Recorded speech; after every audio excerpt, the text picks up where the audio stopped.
بسم الله الرحمن الرحيم نحمده ونصلي على رسوله الكريم. Discussing the sublime character of Rasulullah sallallahu alaihi wasallam, Imam Ghazali rahimullah writes regarding the generosity of Rasulullah sallallahu alaihi wasallam. Allah's Nabi sallallahu alaihi wasallam was the most generous of people, especially in the month of Ramadan, when his generosity was similar to the blowing of wind, through which no house or thing is ever left devoid. During this time, Allah's Nabi sallallahu alaihi wasallam would not keep anything by him.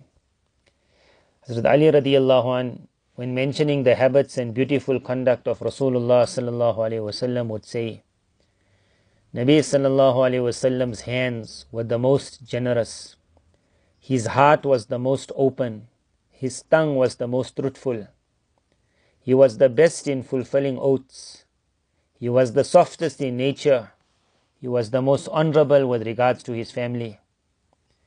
Whoever looked at him suddenly would become overcome by awe and fear. Those who remained in his company would become attached to him. A person mentioning his condition can concisely say that I have never seen anyone similar to him before or after. Sallallahu alaihi wasallam. When Allah's Nabi sallallahu alaihi wasallam was asked for anything, he would never refuse. A person came to Nabi sallallahu alaihi wasallam and asked for something. Allah's Nabi sallallahu alaihi wasallam gave him so much of goats that it would fill an entire valley between two mountains. He went back to his people and he said, become Muslim, because Muhammad gives so freely. It seems he has no fear of it ever coming to an end, or of him being ever in need. Sallallahu alaihi wasallam. Once 90,000 dirhams were brought in front of Rasulullah sallallahu alaihi wasallam. He placed it on a mat, stood up and began distributing. He did not refuse any beggar. He continued doing so until every single dirham had been given away. A man came to Rasulullah sallallahu alaihi wasallam and asked for something. Allah's Nabi sallallahu alaihi wasallam said, at the moment we do not have anything by us. So you go to someone and take a loan on our behalf. When we will get something, we will fulfill, we will pay the loan. Umar radiallahu anh said, O Allah's Nabi sallallahu alayhi wasallam, Allah has not commanded you to do so much. This is more than you can bear. Meaning you do not have by you. There is no need for a loan to be taken to give to somebody else. Nabi sallallahu alayhi wasallam was not happy with his statement. The man in front then said that no, Allah's Nabi, you continue spending, وَلَا تَخْشَ مِنْ ذَوِي الْعَرْشِ مِنْ ذِي الْعَرْشِ إِقْلَالًا, and do not ever fear that the master of the arsh, of the mighty throne, will ever put you in poverty. On hearing his statement, Nabi sallallahu alayhi wasallam smiled. With regards to the bravery of Rasulullah sallallahu alaihi wasallam, Imam Ghazali rahimullah writes, Allah's Nabi sallallahu alaihi wasallam was the strongest and the bravest. Hazrat Ali radiallahu anh states that during the battle of Badr, I saw all of us taking shelter besides Nabi sallallahu alaihi wasallam, whereas Allah's Nabi sallallahu alaihi wasallam was closer to the enemy than any of us. Nabi sallallahu alayhi wasallam would hardly speak, but when he would give the command of jihad, he himself would be ready, and he would prove to be the most strong and the most brave.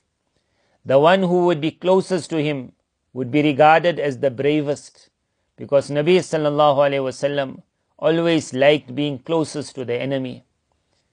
Imran ibn Hussein radiallahu anh says that when Nabi sallallahu alayhi wasallam would confront any army, then the first to attack would be the Nabi of Allah sallallahu alayhi wasallam himself. His grasp was very powerful. In one battle, when the mushrikeen surrounded Nabi sallallahu alayhi wasallam, then he descended from his horse and with courage he shouted out, I am the Nabi of Allah, ana nabiyyu la kadhib. I am the Nabi of Allah, and in this there is no lie. Ana ibn Abdul Muttalib. I am the son of Abdul Muttalib. He says, on this day there was none seen to be stronger and braver than him, sallallahu alayhi wasallam. With regards to the humility of Rasulullah sallallahu alayhi wasallam, he writes, in spite of having such a high status and rank, Allah's Nabi sallallahu alayhi wasallam was the most humble. Ibn Amir radiallahu anh says, I saw Nabi sallallahu alayhi wasallam during the Hajj riding a white camel. He was pelting the jamarat. No one was prevented from coming close to him, nor were the roads cleared for him. At times Allah's Nabi sallallahu alayhi wasallam would ride a donkey. He would place his shawl around his neck. Sometimes he would let another person also ride with him. Allah's Nabi sallallahu alayhi wasallam would visit the sick. He would follow the janazah. He would accept the invitation of slaves. He would mend his own shoes. He would patch his clothing. In the house he would help the family members in domestic work. When Nabi sallallahu alayhi wasallam would arrive, the Sahaba radiyallahu anhum would not stand up for him, despite having the full amount of respect, since they knew that Allah's Nabi sallallahu alayhi wasallam disliked it. Imam Ghazali rahimullah makes note that to stand up in honor for someone is established according to the fuqaha. Allah's Nabi sallallahu alayhi wasallam, however, due to his extreme humility, disliked people standing up for him. Nabi sallallahu alayhi wasallam would go to children and make salam to them. One person was brought to Nabi sallallahu alayhi wasallam. Due to the awe that surrounded the being of Allah's Nabi sallallahu alayhi wasallam, this man began shivering. Nabi sallallahu alayhi wasallam said, do not fear, I am nothing. I am merely the son of a woman from the Quraysh who eats simple food, qadeed, meaning strips of meat. Nabi sallallahu alayhi wasallam would sit with his Sahaba radiyallahu anhum in such a way that there was no distinction in the gathering.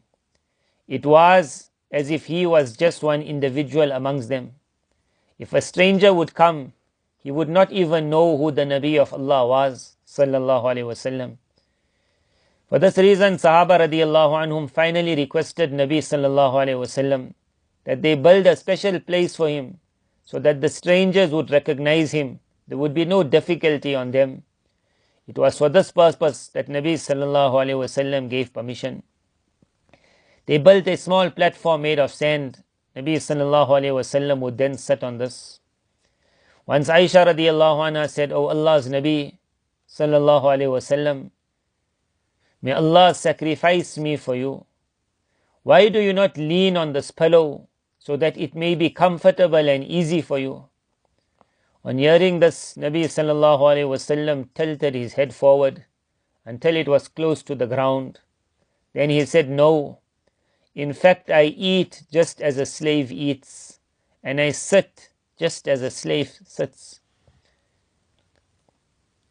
When Nabi sallallahu alayhi wasallam sat with people and they were talking of the year after, then he would join them in their conversation.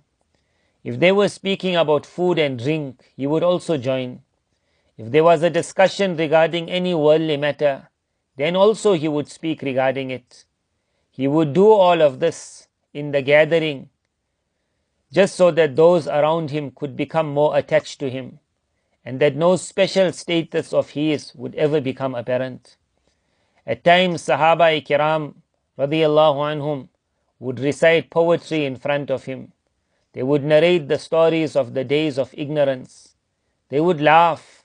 Nabi sallallahu alayhi wasallam would also smile with them.